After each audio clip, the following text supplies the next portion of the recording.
కళ్ళు కైపెక్కించే పోకళ్ళు కాటేస్తే కాదంటానా ఇప్పుడైనా వయసేమైనా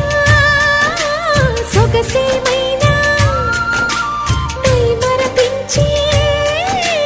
మనసేమైనా నవ్వు నవరాత్రి నీ కోసం తీసుకువస్తున్నా మైనా ఏమైనావే మన్మథ మాసం